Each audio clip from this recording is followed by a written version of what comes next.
Alright, ladies and gentlemanly people, I don't know what that means, but in this video I'm going to show you why LGB picked this map against Envy and in the Faceit League. Okay, I just want to put this into perspective. If you're not familiar with pro level Counter-Strike, LGB is probably the 8th team skill-wise, the team that's coming up in the league. They're not competitors of EnvyUs. They're not going to beat EnvyUs in a best of 3. They're not going to win a big tournament. They're probably not going to be able to make semi-finals, or at least this is what you would have thought on paper. However, what I'm going to show you is why LGB is probably one of the smartest teams, and why you should be a fan of them, and you should be a fan of them starting right here today. And so, to put this in perspective, EnvyUs, I think most people will agree, is a top two team. You know, they've been in loads of finals against NIP, against Fnatic. They're consistently in grand finals, in big lands. And they have loads of skill on their team. Dust 2 is one of their best maps, and it's one of the best maps to abuse individual skill. And of course, that means that it should, in theory, be Envy. Well, Envy should, in theory, be able to wreck pretty much everyone here. So, okay, now that I've given you a little bit of background, we're going to look at the actual match. And the first few rounds, in fact, the first 5 rounds I want to check out. And this is going to be part of the kind of how to analyze series. Okay, so first things first. What are LGB going to try to achieve here on the pistol? So let's just check out what they buy. And I'm going to try to focus this mostly on them because, firstly, they are the terrorist side. So they have essentially all the what is the word? The word is, well, essentially, they dictate what's supposed to happen. They create a reaction in EnvyUs. Unless EnvyUs just decide to rush them straight up, which is very unlikely, LGB, being on the terror side, get to force reactions, and they get to set the tone of what's going to happen. So, okay, first things first, let's do a little pause here.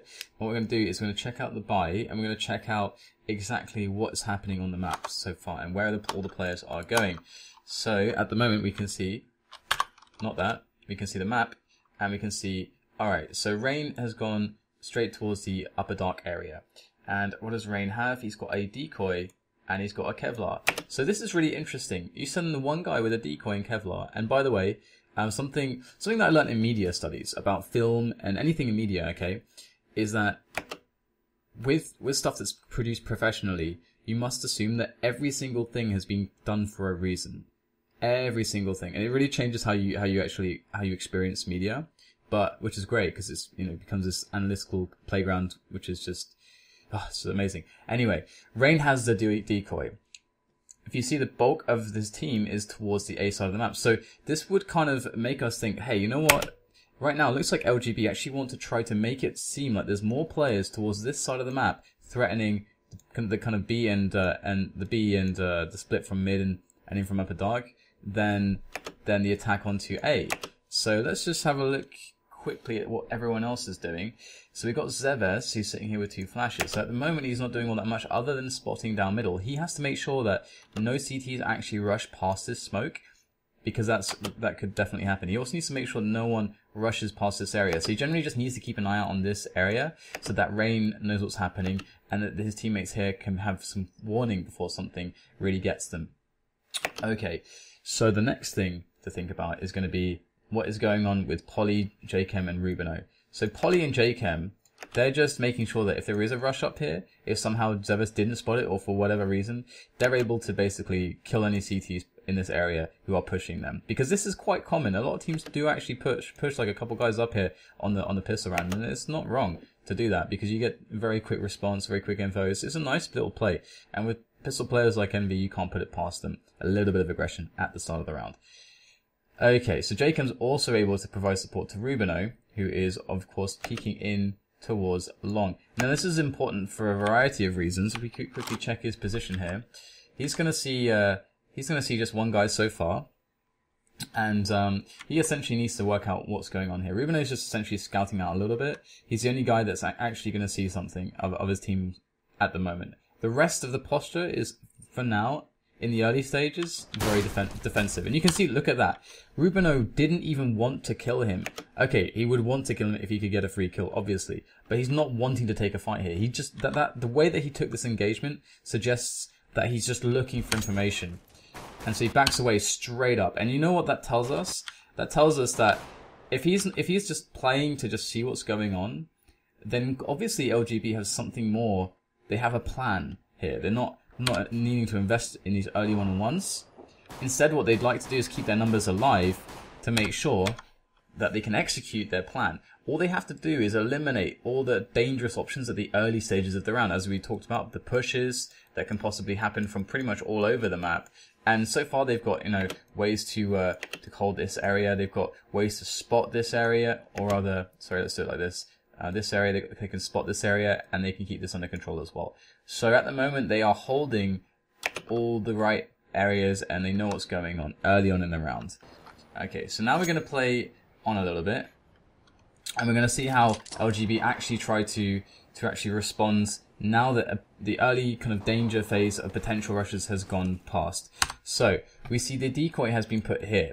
Now Rain also I think he shot a bullet or two, so he has essentially shown 2 blips in this area, and it's actually very, very uncommon that teams use decoys. And I want you to look there and see that the decoy's here, so they won't actually be able to see the decoy itself. However, it is as close as physically possible to the B site to make noise, and to also potentially cover footsteps if Rain wants to try to run. But of course, yeah, they basically, it's as close to here as possible without them being to actually see it. Because if they could see it on the radar, it would show up as a decoy. If they can actually see it in front of them. So that's really, really cool the way that this is working out now. And this really gives the game away to us, because now we see 4 players for LGB wanting to take over A long. Rain is in the very, very typical role where he's just got to cover the double doors here and make sure that he can catch any people who are rotating through to short, because there's going to be players coming from B. He doesn't know necessarily how many, but as long as he can lock down these doors, they can't access short and they can't access long for a flank. And this is the most important part of Rain's job here. He needs to shut down this area as potential for retake. He wants to funnel the CTs who rotate through here, or just to kill them if they want to take the engagement in this area outright. So now the rest of his team, all they have to do is get themselves in on MBK's position. Now they've delayed, I've talked about this in previous video, they delayed enough at the start of the round so that with this initial 3-man setup, we have like 2 guys basically in quick response to any pushes here. In fact, we saw Rubino, who spotted essentially 2 players straight away at the start of the round who were very close proximity. Now Shox has had to drift back because of the concept of timing. So on this, because now early on in the round, it was impossible for the T's to be here at the timing that Shox was in this area with MBK. So it was only possible for them to basically attack through here at that timing. So now that timing has passed, and the T's have had more time to move around the map, it's very possible that 2 players could pop out here, or 3 players, or however many players. So Shox has to fall back, because he needs to be able to spot safely. Because if Happy is actually stuck on the site in these positions alone, it's very hard for him to handle it. So Shox can now get the spot in. He can provide the distraction. You have a nice little setup between Shox and Happy there. He can also obviously help if there's problems here. So let's play on a little bit and see how this goes. Okay, so you can see Rain there. Okay, let's not use auto director. Let's just use Rubino here. So now this really sucks for MBK because they're already at the choke point and he's got no kills. Okay, so we get a trade there. Jaken gets both frags. It's very nice of him. Okay. Alright, so he switches to the weapon. And now we get the peek from Rain, and he's actually able to get the frag. Okay, got some good tags there. But, okay, we saw also that that Shox went down as they moved in here as he tried to defend into the A long area to try to help out MBK, and it just wasn't possible. So now we've got this awesome situation where this worked, this long take worked, and they even got the 2 frags out of it. So they've made 3 frags now. So all they have to do is just basically win the duels essentially, just charge them down. But once the blocks get really close, it's really difficult. So anyway, so here we go. It's not gonna happen, and we can move on to the next round. Okay, so I just trying to show you that essentially there are all these different phases to the rush. Let's just recap that very quickly. Rain in here plops down the decoy, and then he becomes the guy who holds the double doors and stops rotation in from the B area. We had the rest of the team, like Rubino just peeking here initially, trying to see what he can find out towards A long, and the rest of his teammates in a setup where they can effectively stop anyone who's in this area who's actually trying to push them. Then once they know that things are safe, they're able to group up together after enough time has passed, and they can logically assume that Shox or the other player playing A long would have backed away towards crossover in the typical metagame of the 3-man setup, leaving NBK more or less alone there, and much more susceptible to being charged down because they don't have this crossfire as the T's push through. All they have is NBK sat in the pit, able to maybe look up here, and his teammate can't get in position in time to punish the players spilling out of the choke point. And by the time this guy, if he really wants to close the distance, can get to this position, all the T's are already in this area and in a very wide open space, and the engagement is much better for the T's. So and then from then on, after they take long and they have their man here, it's just a pretty simple push together up here. Now, one extra thing is that I can add here is, why did they put no one on catwalk? Why did they just put 4 people through to long and nobody up catwalk? Well, the reason for this is that there's, in the Glock versus the kind of USP game, there's huge strength in numbers. You want to close the distance as soon as you possibly can. If you get close with the Glocks, they perform much better when you're running at your opponents, as opposed to the USPs, which are much better on the ranges. So that's the reason for that, for everyone to stick together. Because if you just have, like, let's say 3 people here and one goes down, and then you're kind of in a 2-on-2 towards this area, that's not nearly as good as a 3-on-2, where you can still sacrifice a man whilst running and shooting, getting position close to the site, and still afford to take some losses. So obviously, if the guy coming up short and they're shooting from here, they've got better cover from short. It's a bit more difficult. So that's the reason basically. And so this is round one why LGB are showing us that they're badasses. Now they know, okay, EnvyUs are going to buy pistol armor. They're going to get themselves a scout if they can afford it. So here is the scout coming out from on Happy, and now we're going to see exactly how the response is going to come into play for LGB. So let's look at how they approach this first of all. So Zeves is kind of peeking around in T-spawn. I'm not sure exactly what he's doing, but anyway, we're going to see the quick take of A-long here. Alright, so quickly take A-long, NBK dies immediately, and okay, what do we talk about here? So Zeves, once again, he's spotting in case anyone rushes up middle, because his teammates are trying to go up long, so he needs to make sure that no flanks happen without their knowledge. Why do they take this all together? Well, what we have here is 2 scouts, pistols, and pistols. This is the most open area, and the biggest area you can take with your team as a whole, so you can get open engagements on the ranges, and you can get quickly onto the bomb site. This means no dicking around with these scouts actually tagging you and playing the pick game. You don't want to play a pick game against the scouts. You want to play a rush onto a site, plant the bomb, smoke off the scouts. And that's how you want to play around like this. So they've basically done this completely perfectly. From a theoretical standpoint, they've done this. This is essentially perfect. And now look how stupid EnvyUs look in this round. How foolish they appear to be, because they're smoked off, that they've no access to the site. The only awesome thing for EnvyUs in this spot is that they can just try and save their weapon. And so this is something. I just turn it down a little bit. This is something that we need to think about. Is that LGB have a decision here. Do they just let the bomb explode, or do they hunt these players down?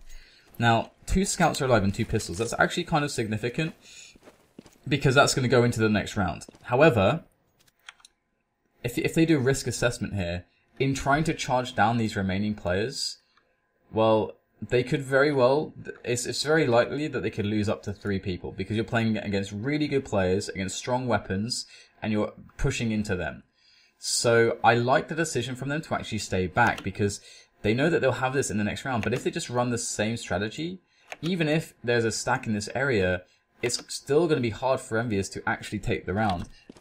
So let's see how this actually plays out now. Let's just speed it up a little bit. And there you can see they all survived. So 8 people surviving in that round with the bomb exploding. Alright, so now let's just speed up again a little bit and check out what's going on at the start of this round. So exactly the same thing. Zev is spotting middle, making sure no one pushes this area to flank his teammates. His teammates pushing long. This time around, EnvyUs actually kind of played this potentially quite poorly, because it depends on their knowledge against LGB. If they know LGB are a team that is this cognizant of strategy that they're going to do this again because they know that it's the strongest possible way to play against this setup. Now, okay, let's assume that EnvyUs did actually stack like loads of people towards A. Now, this would still be a problem, but the grenades of LGB are going to be really, really helpful because all they have to do is smoke off this area. All they have to do is like get close. And once they've gotten close, the scouts aren't as much of a factor, and the pistols still need to be able to see stuff. And in that situation, you know, the rifles, the P90 and stuff is going to have an advantage.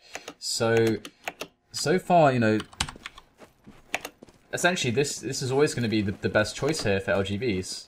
EnvyUs have a faster response now, but in come all the grenades like we talked about.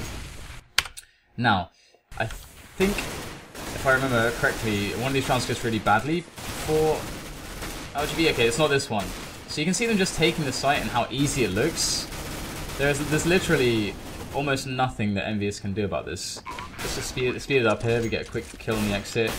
Now, they don't have to chase down the last player, but they're going to go for it. Because they got all the monies.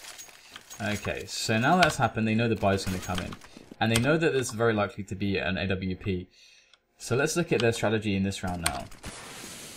Okay, so EnvyUs are doing their normal thing here. They've got, and they've actually changed their style here. Usually it would be Smiths on the AWP, and you'd always take these like very precarious angels up middle, which is very flashy and stuff, but it wasn't really, it's not a consistent way to play against the best team in the world with a delicate economy such as the CT side on Dust 2. So they decided now to play Shocks instead on the A side of the map, and he's really good defensively with the AWP in these positions, like trying to defend against Catwalk. He's really good at that, and you need a strong AWPer for that. Okay, so similar kind of setup, except for now we have, as far as LGB goes, we've got the more standard play. So they've got 3 people in here. Zevis can lock this area down. The bomb is dropped towards the back here, which tells us they're not committed. And now we've got these 2 players who, around the 120 area, 20 mark on the clock, will be able to take over double doors and Catwalk. That's their objective between JChem and Rain here. Rubino obviously holding this down. As soon as, because Polly's basically been covering this position. Whilst his teammates were blind, moving through the tunnels, Polly has been able to spot for them. So now Polly is actually going to be kind of alleviated of this position. Polly can actually push a little bit and help out in this middle and Catwalk take. So we should probably see Polly moving pretty much immediately. There it is. He's going to start moving. So now we have Rain and JChem. Now let's just quickly go to their POV. Because Rain is essentially kind of this is like what, if you've ever watched NIP, Freiberg will be doing this, or if you watch Hellraiser's Angel will be doing this. You know, just basically the entry fraggers are just like close to the double doors. A flash might come out and they can get the peek in, just to look for those quick kills. There can often be the Noah boost here, but there's no smoke, and they're going to see nothing here. So a quick push of middle. So, okay, let's just talk about this very briefly, because this is important. So, as far as the Ps are concerned, okay, they have no idea where the CTs can be right now. They could have they could have CTs like this, and they could be on a setup where it's like 2 players here, 1 player here, 1 player here, and 1 player here. That could be the setup, or even like this. Like this, like this, like this, like this, and like this. This is also another possible setup. By pushing this, I mean, there's no smoke down there, and by pushing it safely, that flash. Okay, so when you peek, there is risk. CS was all about the risk game, okay? So when they peek, there's risk. However, what they did with the flash is to mitigate the risk, is to make the risk less by putting in the flash, timing the peek with Rain, and he goes and he sees nothing. So now they know that this area, they can move in this area safely because of that flash, because of Rain's peek with the flash. So now they can actually try to take this area. What it also tells them is that there's no one around this immediate spot. And if there is to be CTs playing here, they're going to be here and here. And it's worth finding out. Because if they find out that there's 2 players here, then that will tell them that this guy is completely isolated. It's very possible he's completely isolated, and that they could actually take A long pretty easily. Then there's obviously, it would also tell them that there's likely only 1 guy on Catwalk, or there's only 1 guy on B. So it changes the dynamic massively in how the options are, and just from seeing nothing. I mean, this is a hugely important deal. So let's just see how it goes. So quick peek, very tentative. Some teams will actually try to kind of get an AWP to entry frag up this way, these angles. But we're going to see that LGB don't have that in mind at the moment. They are going to actually go back and then smoke it off here. So they smoke this off. Now I want to remind you that the bomb is still down here. So what is happening right now? We've got the smoke here defensively. Zervis is covering up a dark, and the only thing that's heard from the CTs is that the smoke is down here, and there's gunfire. So this is a stage of the round where LGB are not committed in their play. Instead, what they're trying to do is to provoke or force a response or reaction from EnvyUs to leave one of their setups to find out what the hell's going on. So we can see spam. Now Kyoshima has turned his attention from towards middle from the double doors of the B bomb site itself. The rest of the EnvyUs players are actually staying put, and the reason because of that is because their setup is so tight onto the sites.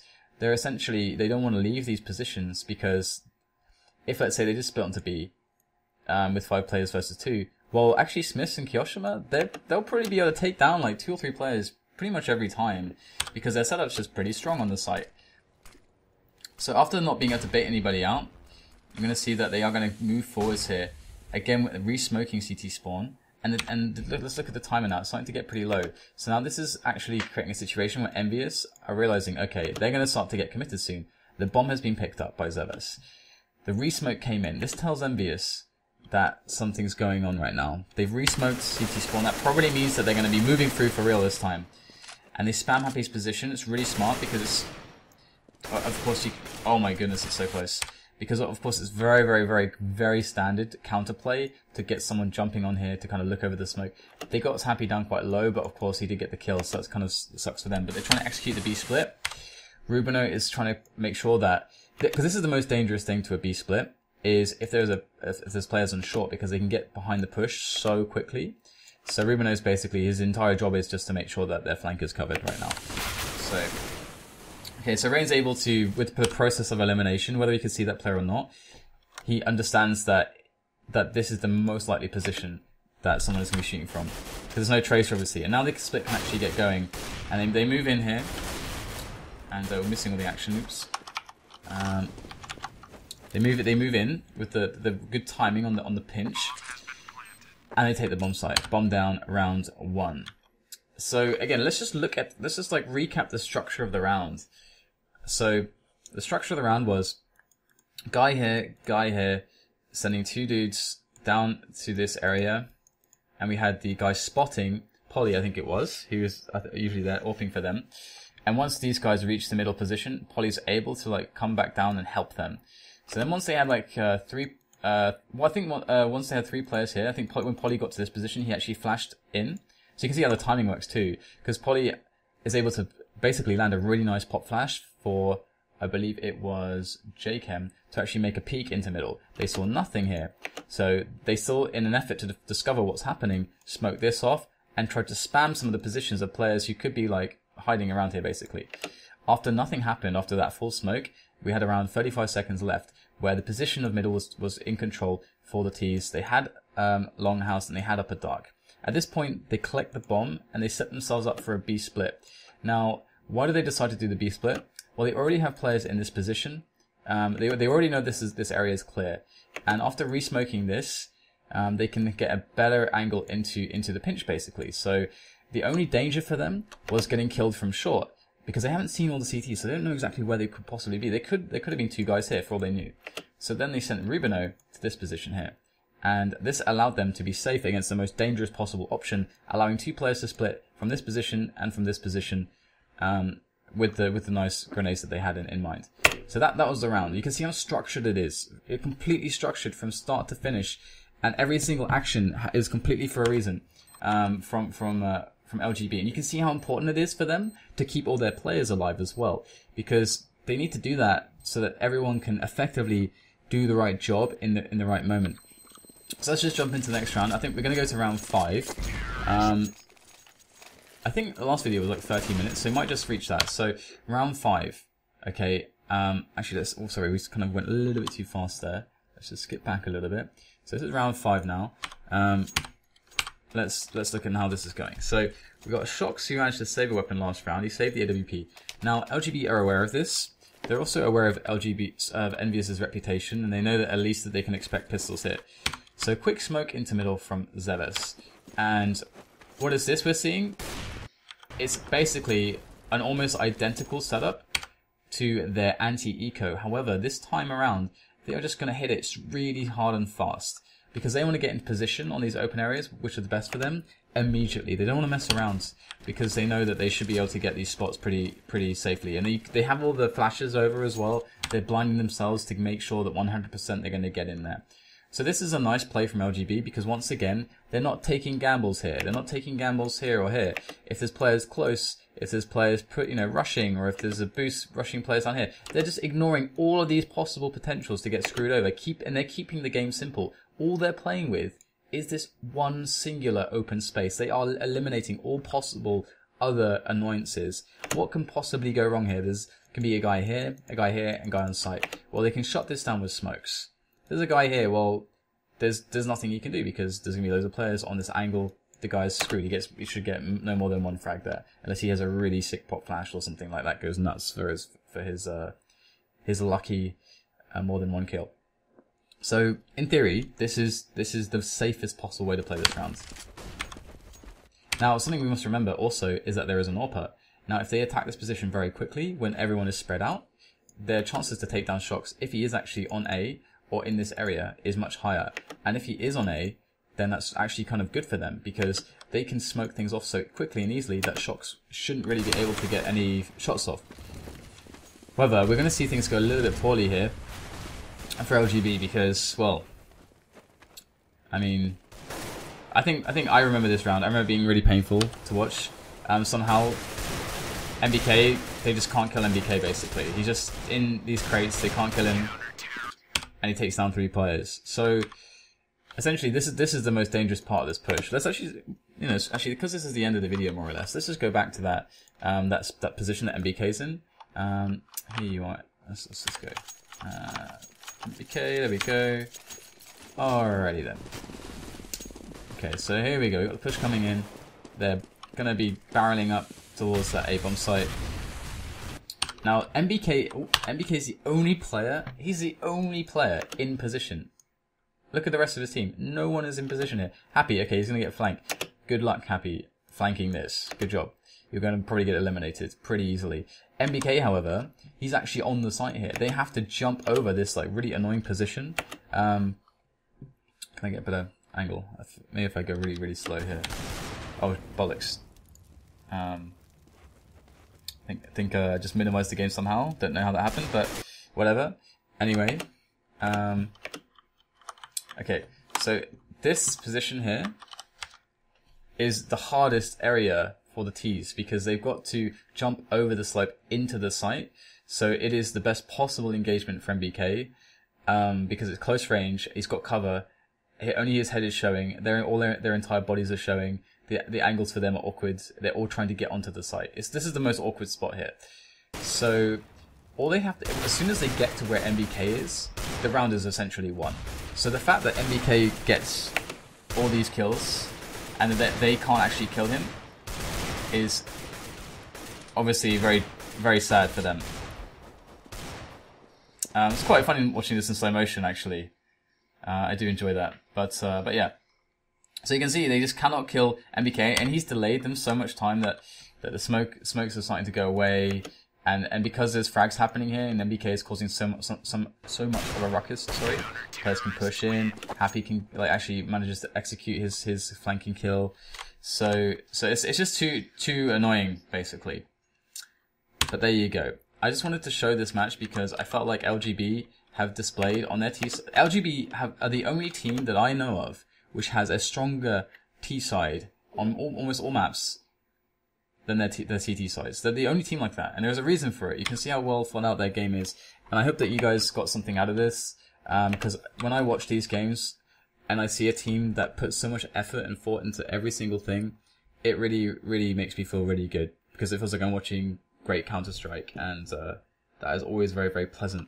So, alright guys, make sure to stay tuned for the next episode, and it will be coming as soon as I can make it, I guess. This next week is going to be really busy, but then the following week is going to be quite quiet because of Katowice, so I should be able to pump out quite a few more, and I'm really looking forward to that. So, alright, thanks for watching, hope you learned something, and I will see you for the next one.